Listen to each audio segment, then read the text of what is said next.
Hello, வணக்கம். எல்லாருமே மனசு தாங்க. என்னன்னுமா ஸ்கூலில் இப்போ சார் பேப்பர் தராருன்னு வச்சுக்கலாமே, நாம் நல்லா எழுதியிருந்தோம்னா நாம் தான் ஃபஸ்ட் மார்க் அப்படியே ஜாலியாக உட்காந்துருப்போம். எப்படியும் நம்மளுக்கு அருமையான மார்க் வரப்போகுது. ஏன்னா நம்ம எழுதியிருக்கிறது நம்மளுக்கு நல்லாவே தெரியும்.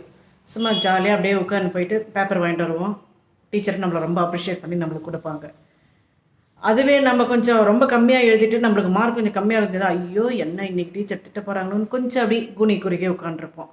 அதே மனசு போலவே தாங்க எங்கள் நெய்பர் ஒருத்தர் ரொம்ப கவலையோடு வெளியே உட்காந்துருந்தார். என்னப்பா இப்படி உட்காந்துருக்கீங்க, என்ன ஆச்சு அப்படின்னு. இல்லைம்மா உடம்பு என்னன்னு தெரியல, ரொம்ப வலிக்குது, எனக்கு சுகர் வந்திருக்குமா பிபி வந்திருக்குமா என்ன ஒன்றுன்னு தெரியல, எனக்கு ரொம்ப கவலையாக இருக்குதுமா, அதனால தான் டாக்டர்கிட்ட போக போகிறேன் அப்படின்னு. வரும்போது அப்படியே ஜாலியாக வராருங்க, கையில் ஸ்வீட்டோடு வராரு. என்ன டாக்டரை பார்த்துட்டேம்மா, சூப்பராக, எனக்கு ஒரு பிபி இல்லைன்ட்டாங்க, சுகர் இல்லைன்ட்டாரு, எல்லா பிளட் ரிசல்ட்ஸும் நல்லா இருக்கான்னு. அதனால தான் கையில் ஸ்வீட்டோடு வளர்ந்துருக்கீங்களா மாமா அப்படின்னு.